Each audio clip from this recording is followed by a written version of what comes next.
നാണമുണ്ടോ, മാനമുണ്ടോ, ലിങ്കുണ്ടോ എന്നാണ് സോഷ്യൽ മീഡിയയിൽ ലൈംഗിക വൈകൃതമുള്ള മലയാളി ആൺകൂട്ടം കുറച്ചു ദിവസങ്ങളായി ചോദിക്കുന്നത്.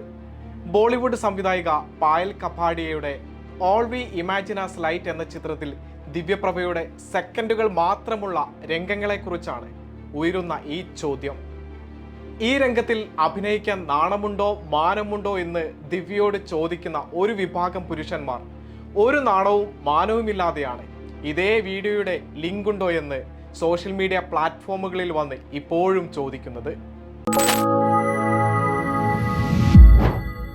കാൻ അന്താരാഷ്ട്ര ചലച്ചിത്രമേളയിൽ പ്രദർശിപ്പിക്കപ്പെട്ട് ഗ്രാൻഡ് പ്രിക്സ് നേടിയ ഇന്ത്യൻ ചലച്ചിത്ര മേഖലയെ വാനോളം ഉയർത്തിയ സിനിമയാണ് all we imagine as light. ഉന്നത കലാമൂല്യമുള്ള ഒരു ചിത്രത്തിന്റെ സർഗാത്മക ശേഷിയെക്കുറിച്ച് സംസാരിക്കുകയോ സംവിധായിക, അഭിനേതാക്കൾ ഉൾപ്പെടെയുള്ള ചലച്ചിത്ര പ്രവർത്തകരെ അഭിനന്ദിക്കുകയോ ചെയ്യേണ്ടതിന് പകരമാണ് സെക്ഷലി ഫ്രസ്ട്രേറ്റഡ് ആയ ഒരു വിഭാഗം ആണുങ്ങൾ ലിങ്കുണ്ടോ എന്ന ചോദ്യമുയർത്തുന്നതും ലിങ്കുണ്ട് തരാമെന്ന് കൊട്ടിഘോഷിച്ച് നടക്കുന്നതും.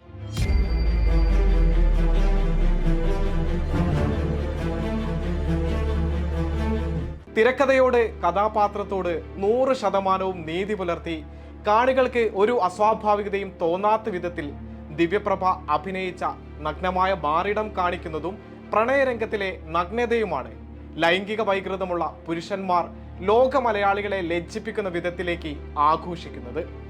കലാമൂല്യമുള്ള ഒരു സിനിമയാണ് ഒരു ബി ഗ്രേഡ് ചിത്രത്തെക്കുറിച്ച് സംസാരിക്കുന്ന വിധത്തിലേക്ക് ഈ ആൺകൂട്ടം എത്തിച്ചതെന്ന് പ്രത്യേകം ഓർക്കണം.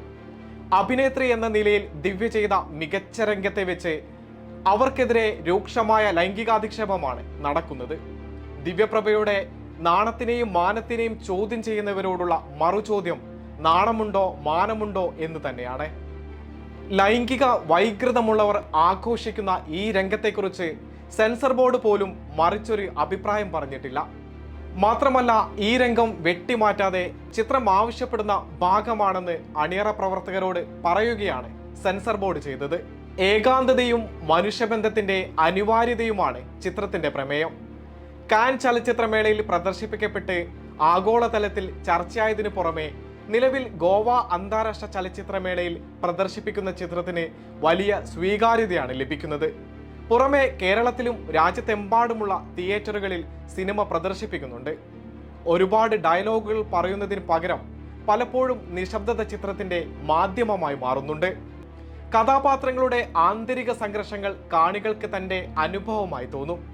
അങ്ങനെയുള്ള ഒരു മികവാർന്ന കലാസൃഷ്ടിയാണിത്. അഭിനയിച്ചത് ആ കഥാപാത്രത്തിന്റെ ഡെപ്ത് മനസ്സിലാക്കിയെന്നാണ് ഈ വിഷയത്തിൽ ദിവ്യപ്രഭയുടെ പ്രതികരണം. മലയാളികൾ ആഘോഷമാക്കിയ ഗെയിം ഓഫ് ത്രോൺസിൽ ഇത്തരം രംഗമുണ്ട്.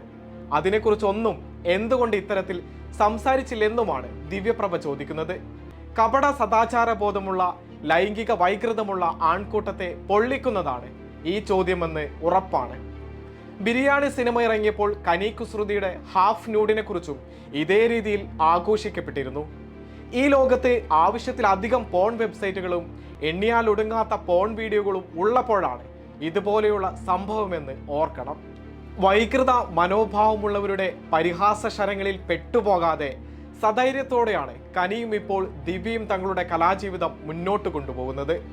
ഒരു വിഭാഗം ആൺകൂട്ടത്തിന്റെ സെക്ഷൽ ഫ്രസ്ട്രേഷൻ ഈ കലാകാരികളെ ഒരു തരത്തിലും ബാധിക്കില്ലെന്നതാണ് വസ്തുത. കലാമൂല്യമുള്ള സിനിമകൾ ആവശ്യപ്പെടുന്ന വിധത്തിൽ ശരീരത്തെ സ്വാഭാവികമായ ഒരു ടൂൾ മാത്രമായാണ് ഈ അഭിനേത്രികൾ കാണുന്നത്. സങ്കുചിതമായ കലാബോധമില്ലാത്ത ഒരു വിഭാഗം ആണുങ്ങളുടെ ചിന്തയ്ക്കും അപ്പുറമാണ് അത്.